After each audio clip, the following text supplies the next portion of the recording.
From nowhere, are you ViggieMan? Is that to somewhere? So many new out on Chincha. Kuona back then when the Bachincha. I wish I can get Wakunga Munincha. Sapuda did it high, Nero Wagansha. So whenever insecure, feeling like in NNDANDI Ruben wanted to save and this could be one. So whenever insecure, feeling like in NNDANDI Ruben wanted to save and this could be one. So whenever insecure, you acting like you never say yes. You change your life. Back in the days, you were never trouble. Was and pizza busy. Trouble was and pizza busy. And in Ambotanga Ndirigora.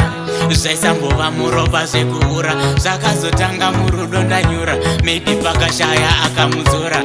Whenever insecure, feeling like in NNDANDI Ruben wanted to save and this could be one. Whenever insecure, feeling like in NNDANDI Ruben wanted to save and this could be one.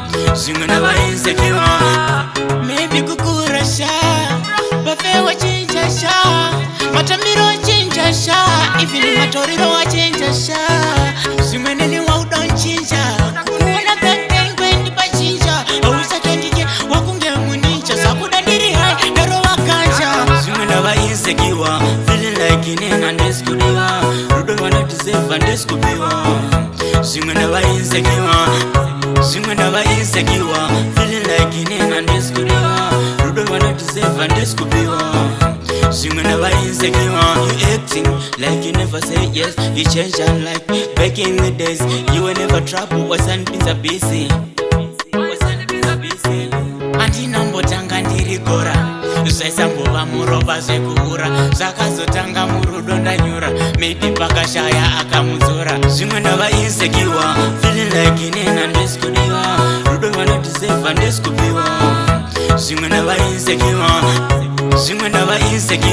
feeling like in NNDANDI Ruben wanted to save and this could be one. Whenever insecure, maybe kukura sha, bafe wa chinja sha, matamiro chinja sha, ifili matoriro wa chinja sha. Simeneni wa udon chinja, kuona back then when the bachinja, awusa kendike wakunge munincha, sakuda diri hai, nero wakanja. Whenever insecure, feeling like in NNDANDI Ruben wanted to save and this could